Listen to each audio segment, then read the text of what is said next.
Talakayan naman natin ng isa na namang panibagong kasong ilalahad at bibiyang solusyon ni Atty. JJ Atienza sa Bisig ng Batas. Ay isang empleyado ng gobyerno na nagmamay-ari ng isang lisensyang baril.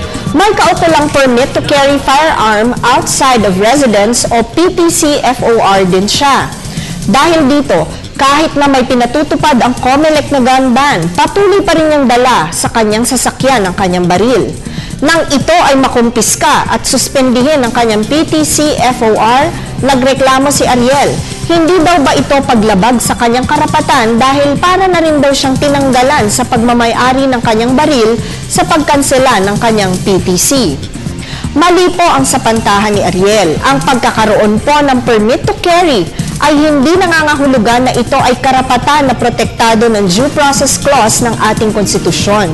Ang permit to carry kagaya po ng ibang lisensya ay maaaring bawiin sa anumang oras. Ang lisensya po kasi o anumang permit ay isang pribilehyo lamang na kinakailangang sumunod sa mga kautulang utos o restrictions.